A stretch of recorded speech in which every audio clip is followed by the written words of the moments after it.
भैया के संजीव भैया बड़का भैया आई जनता पे विश्वास है, माता रानी का आशीर्वाद। निश्चित तौर पर क्या लग रहा है जिस तरह से अभी जो विपक्ष ने माहौल बनाया और कहा कि हम चुनाव जीत रहे हैं, क्या जवाब देंगे विपक्ष को? मुझे बूथ के कार्यकर्ता और पार्टी पे पूरा विश्वास है। हमारे नितिन नवीन जी ने जो नेतृत्व में जो बांकीपुर का विकास किया है, मैं उसकी गति को बढ़ाऊंगा। नमस्कार, आप न्यूज़ फोनेशन देख रहे हैं, मैं हूं आपके साथ वंदना।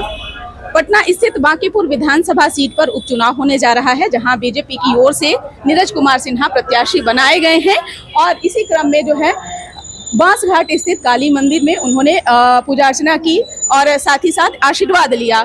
सीधा बात करते हैं, कैसा लग रहा है? सबसे पहले आपको विश्वास किया, पार्टी ने आपको टिकट दिया है, कितनी खुशी हो रही है? बस जनता पे विश्वास है, माता रानी का आशीर्वाद। निश्चित तौर पर क्या लग रहा है जिस तरह से अभी जो विपक्ष ने माहौल बनाया और कहा कि हम चुनाव जीत रहे हैं, क्या जवाब देंगे विपक्ष को? मुझे बूथ के कार्यकर्ता और पार्टी पे पूरा विश्वास है। हमारे नितिन नवीन जी ने जो नेतृत्व में जो बांकीपुर का विकास किया है, मैं उसकी गति को बढ़ाऊंगा।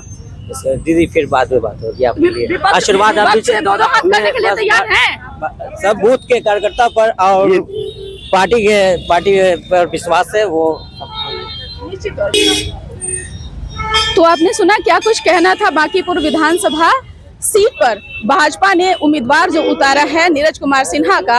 हालांकि इससे पहले काफी बवाल मचा, आप सबने देखा होगा, सबने सुना होगा जिस तरह से अभिषेक कुमार बंटी को भाजपा मैदान में उतारी और पुनः फिर उनसे जो है सिंबल वापस लिया और किन्हीं पारिवारिक कारण जो है वो बताया जा रहा है। हालांकि अब नीरज कुमार सिन्हा के कंधों पर जो जिम्मेदारी पार्टी के द्वारा दी गई है, इसको अब किस तरह से निर्वहन करेंगे ये तो भविष्य के गर्भ में है।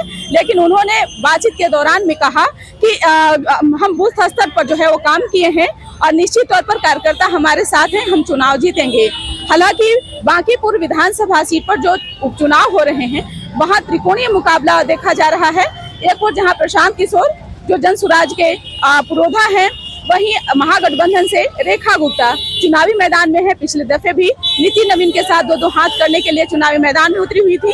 वहीं भाजपा के कई नेता विधायक जो हैं बांसघाट स्थित काली मंदिर मौजूद हैं। एक एक करके इन लोगों से भी बात करेंगे और उनसे भी जानने का प्रयास करेंगे। यह चुनाव जिस प्रकार से माननीय प्रधानमंत्री जी ने हमारे राष्ट्रीय अध्यक्ष के रूप में नितिन नवीन जी का ताजपोशी किया और यहाँ के प्रतिनिधित्व को आज पूरे राष्ट्रीय क्षितिज पे प्रधानमंत्री जी ने बॉस कहा, आज उसके लिए यह नामांकन है और आभार करने के लिए, प्रधानमंत्री जी को धन्यवाद देने के लिए यह चुनाव होगा कि आपने बांकीपुर के एक प्रतिनिधि को इतना बड़ा पार्टी का, विश्व की सबसे बड़ी पार्टी का राष्ट्रीय अध्यक्ष बनाया। इस बार का चुनाव धन्यवाद और आभार का है और यहाँ कोई चुनौती नहीं है।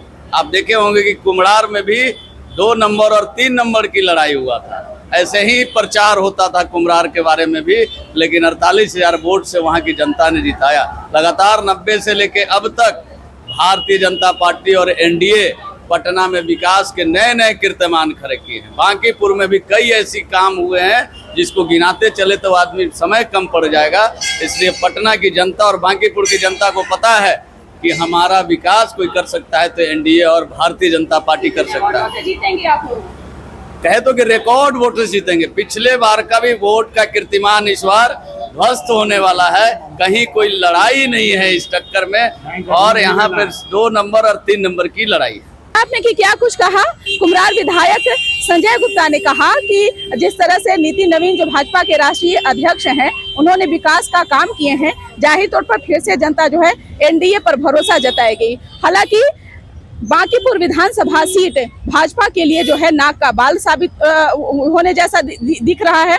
एक और जहां लोग कह रहे हैं कि इस बार भाजपा जो दमखम के साथ अपने पूरे महकमे को बांकीपुर विधानसभा सीट पर उतार दिए, चाहे सांसद हो, विधायक हो, मंडल हो, सभी नेताओं को जो है अपने अपने कार्यकर्ताओं को जिस तरह से लगाया है भाजपा, ऐसा लग रहा है मानो फिर से लग रहा है कि बिहार में विधानसभा का ही चुनाव और पार्लियामेंट का चुनाव जैसा जो है वो स्थिति बनती दिख रही है। हालांकि भाजपा कितने वोटों से जीतती है ये तो भविष्य के गर्भ में है। फिलहाल इस पर बस इतना ही। बने रहिए न्यूज़ फाउंडेशन के साथ। धन्यवाद।